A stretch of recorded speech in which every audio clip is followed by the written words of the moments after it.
Yamaha FZ25 में मुझे और क्या-क्या चाहिए?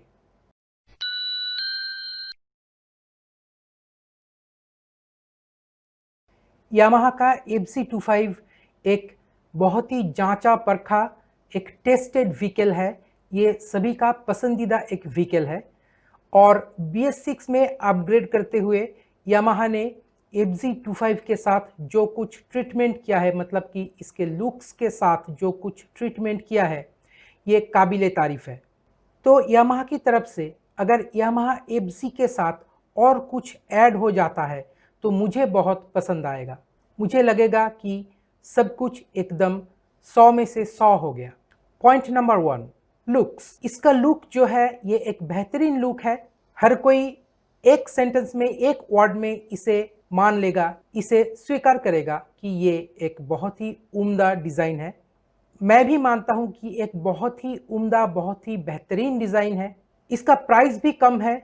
एक 250 सीसी मोटरसाइकिल के हिसाब से जो प्राइस होना चाहिए, इसका कॉम्पिटिटर्स का जो प्राइस रेंज है, उससे ये कहीं कम है। इसका वेट भी कम है।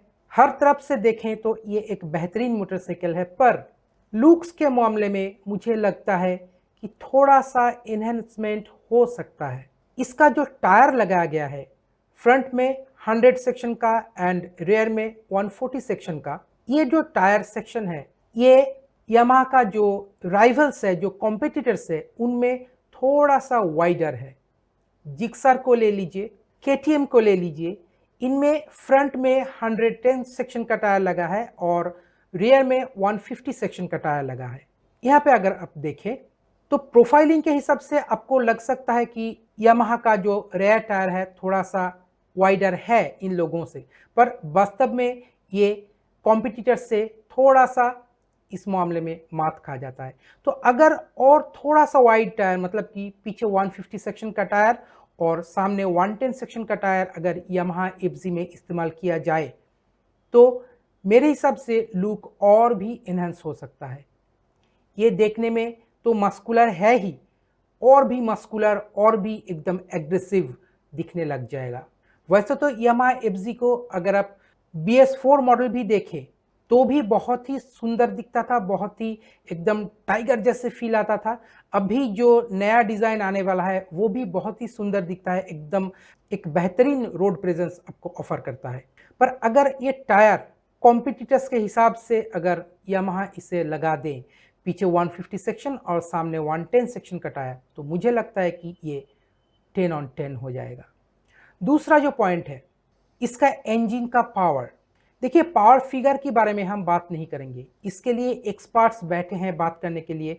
मुझे इनके बारे में, पावर फिगर्स के बारे में बहुत कुछ पता भी नहीं है, मैं टेक्निकलिटीज़ में नहीं जाना चाहूँगा अभी।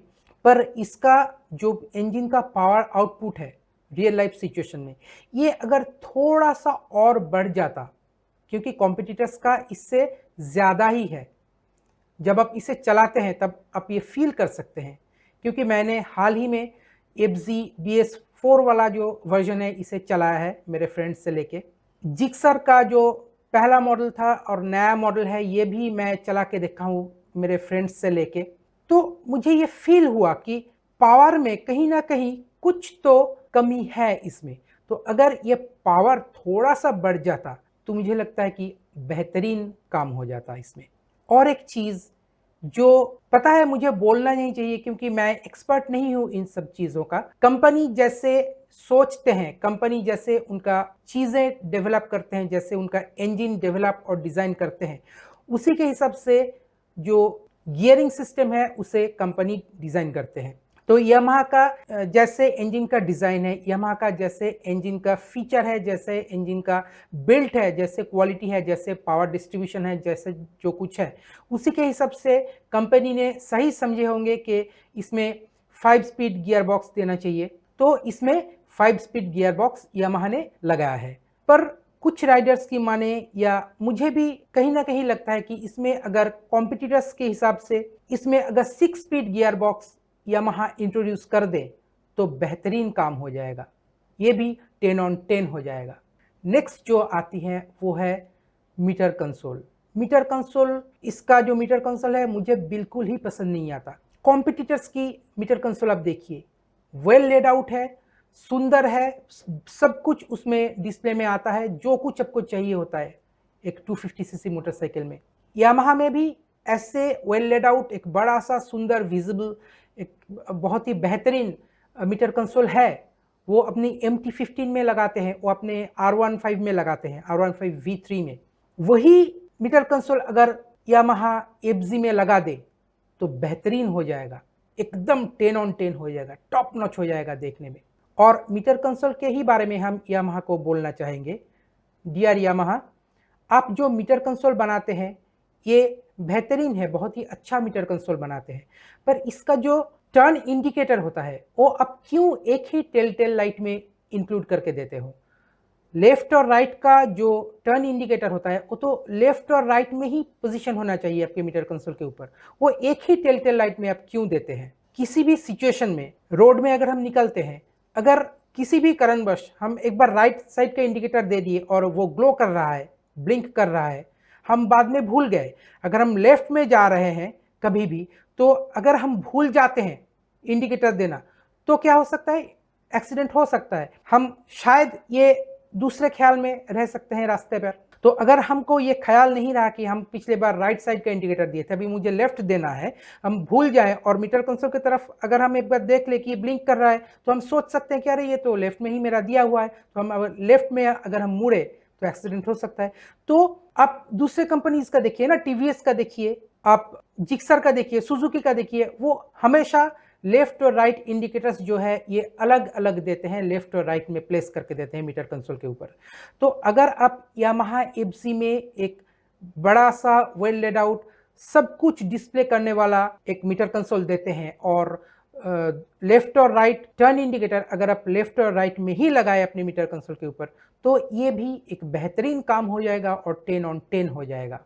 यामाहा FZ25 का जो कलर स्कीम है, जो डिज़ाइन है, ये बेहतरीन है। कलर स्कीम के बारे में अगर हम बात करने जाए तो बहुत देर तक इसके ऊपर बात किया जा सकता है, क्योंकि फिलहाल 250 सीसी या 200 सीसी सेगमेंट में कोई भी जो गाड़ी आते हैं, उन गाड़ियों में मतलब कि उन मोटरसाइकिल्स में, किसी भी मोटरसाइकिल्स में अभी तक इंडिया में 5 कलर ऑप्शंस हमको नहीं मिलता है।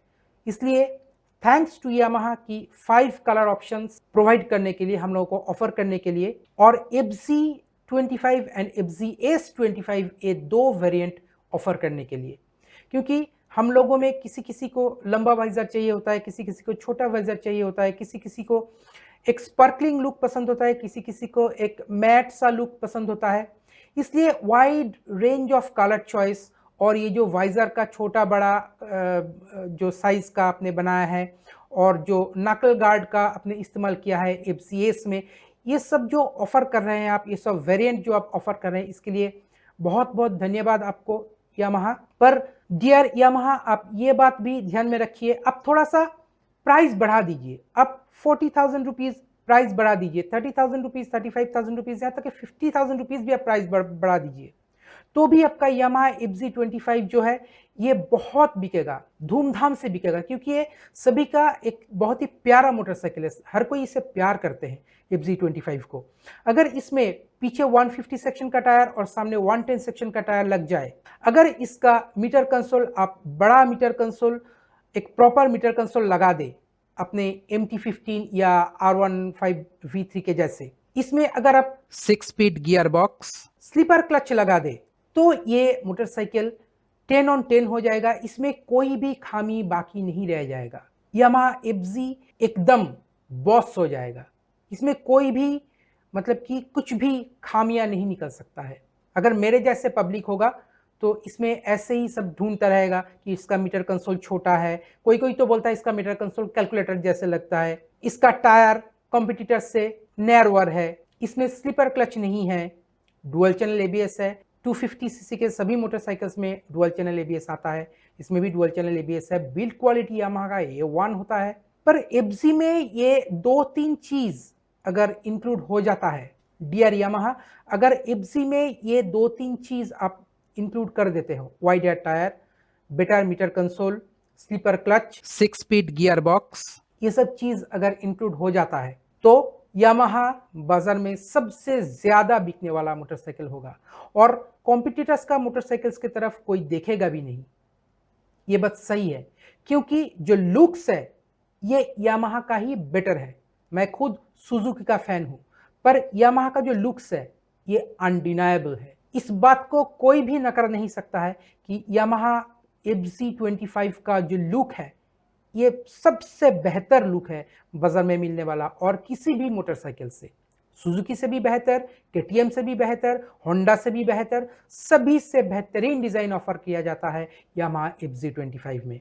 तो दोस्तों अभी के लिए बस इतना ही। अगर ये वीडियो आपको अच्छा लगा तो लाइक, शेयर और सब्सक्राइब करना मत भूलिए। मिलते हैं अगले वीडियो में, तब तक देखते रहिए लेट्स टॉक विद चंदन। नमस्कार।